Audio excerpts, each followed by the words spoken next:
চিংড়ি মাছ দিয়ে আমি আজকে করলা ভাজি করব। তো চিংড়ি মাছটাকে আমি পেঁয়াজের সাথে সুন্দর মতো ভেজে নিচ্ছি একটু লাল লাল করে। চিংড়ি মাছ পেঁয়াজটা ভাজা হয়ে গিয়েছে, সাথে কাঁচামরিচও দিয়েছি। এখন আমি করলা কেটে রেখেছি, করলাটা দিয়ে দিচ্ছি। দেখুন, এটা হলো কাঁচা পাকা মিলানো করলা। এই করলাটা খেতে খুবই মজা। তো আমি আজকে স্কুল থেকে আসার সময় দেখলাম এরকম পাকা পাকা করলা, তো ভাবলাম একটু নিয়ে যাই। পরে 1 কেজি করলা নিয়ে আসলাম।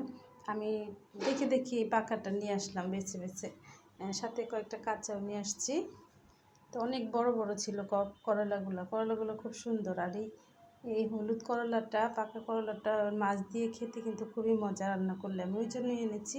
তারপর একটু ভাবলাম চিংড়ি মাছ আছে, একটু ভাজি করি। তো ওই জন্য আলু দিয়ে চিংড়ি মাছ দিয়ে ভাজি করলাম। দেখুন করলাটা, কতগুলো করলা দিয়েছি, একেবারে অল্প একটু হয়ে গিয়েছে। এই ভাজিটা অনেক মজা লাগবে খেতে। আর এভাবে রান্না করলে আমার আব্দুল্লাহও খায়। এই ভাজিটা খুবই খেতে মজা। এই তো হয়ে গেল আমার করলা ভাজি।